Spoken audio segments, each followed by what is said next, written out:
Hi everyone! Today I've got a really exciting unboxing video to do. It's of my newest collaboration with Unison Pastels. It's my Light and Shade 36 set.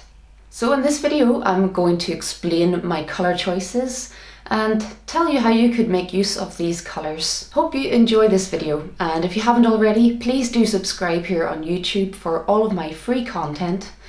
And also consider checking me out over on Patreon for my full-length tutorials and lots more. So, the moment of truth. Let's see what the set looks like. And big thanks to Unison Pastels for creating sets like this. They asked me about a year ago, after creating the animal sets with them, if there was another collection of colours that I thought would be really useful for artists. And this was my idea, and it's a really useful collection of colours, I think, and I hope you guys do too. So let's have a look at the set.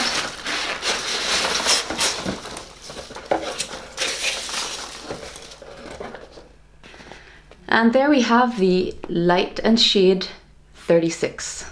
So what was I thinking when I put this set together?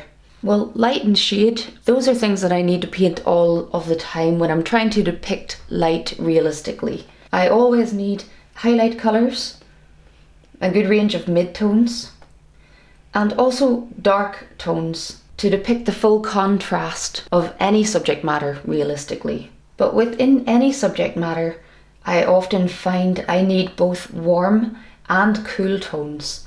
So roughly speaking, this side of the set gives you a lot of warmth, and this side gives you more cool tones. I'm going to show you some of my own work and take you through some different examples where I might have made use of these particular colours and why. The first piece we'll look at is Baxter the Cat, and this was done on Pastelmat Paper.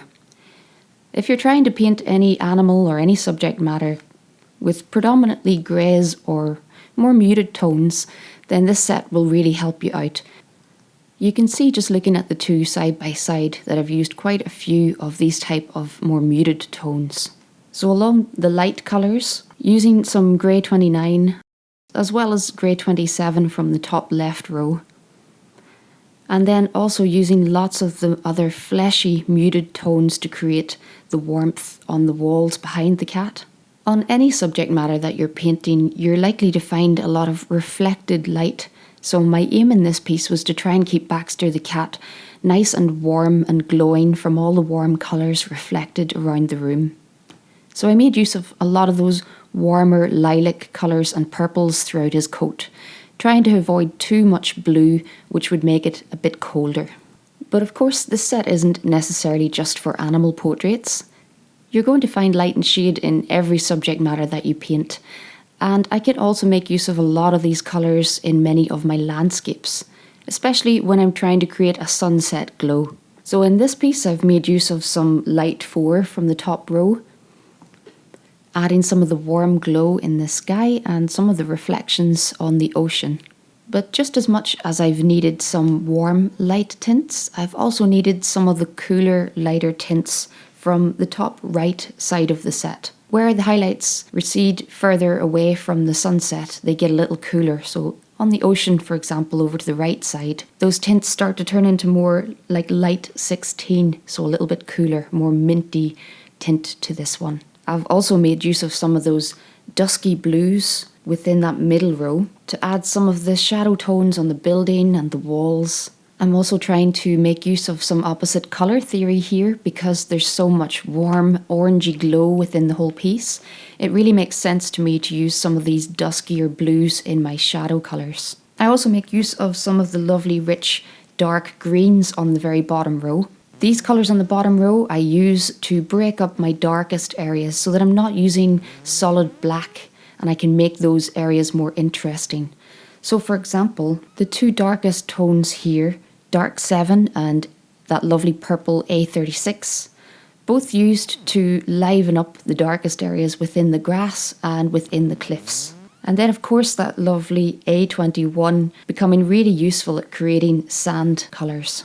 So lots of muted tones in this piece. Even though it's a very vibrant piece, I still need lots of those in-between colours that you don't find in lots of other sets. Let's have a look now at one of my portraits of a little girl. Even in people portraits, I can make use of a lot of these colours, especially that top row of light, warm tints. But the next row down from that as well has a lot of fleshy coloured greys, very useful in people portraits.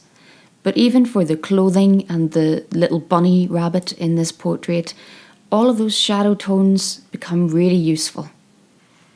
The lighting in this portrait is coming from the left side of the little girl, and that makes me use something light like light 13 for the highlights on the left side of the dress, and then slightly darker A33 for the brightest area on the right side of the dress, so giving that effect of light and shade, and also making use of that lovely A26 lovely muted warm grey for some of the shadow tones in the white bunny, because even when you're painting white, you're going to need a lot of these subtle tones.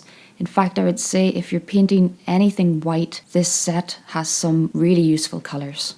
So this next piece really has a bit of everything in it. While it's a pet portrait with a dog in it, it's got most of their garden in it too, so it took a lot of different colours to create this one piece. And it's a great example of how this set can really boost your already existing collection of vibrant colours and give you all those in-between colours that you might be lacking. So on the light side of things, we've got colours like light 4, BV1, grey 16 and A21 just down the left side there. All of those colours incredibly useful when you're painting white fur in particular. Creates all of those warm shadows within the fur. Then you can use colours like your grey 27 or even pure white in certain areas where you want to really accentuate the brightness of the light hitting those parts. But it's always important to have shadow colours in there to make your white parts really contrasted.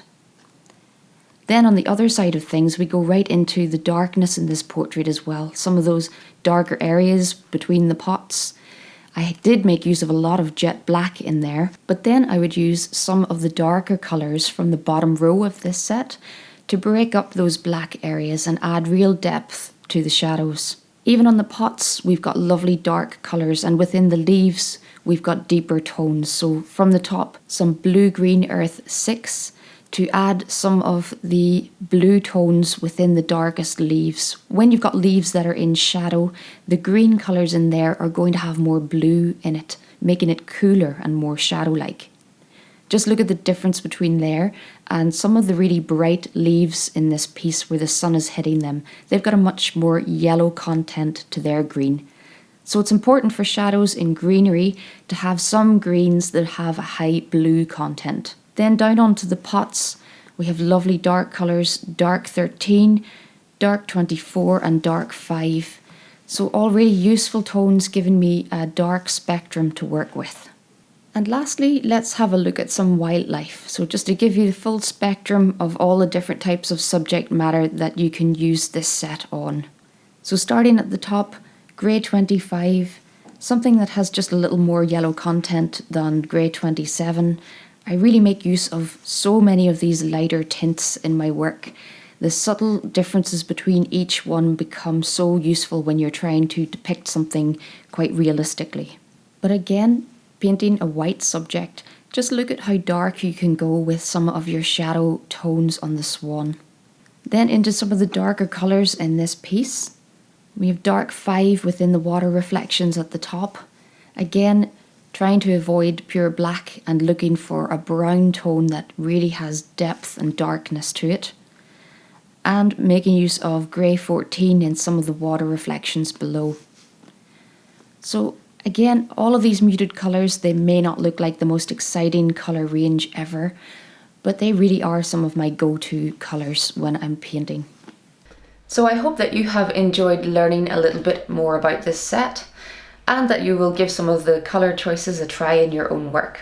If you fancy purchasing one of these sets for yourself, you can purchase directly from Unison. I'll add their link in my description below. I'll also add a link to Jackson's art, as you can purchase from them worldwide. And if you use the link in my description, I am one of their affiliates and I'll get a small percentage from that purchase.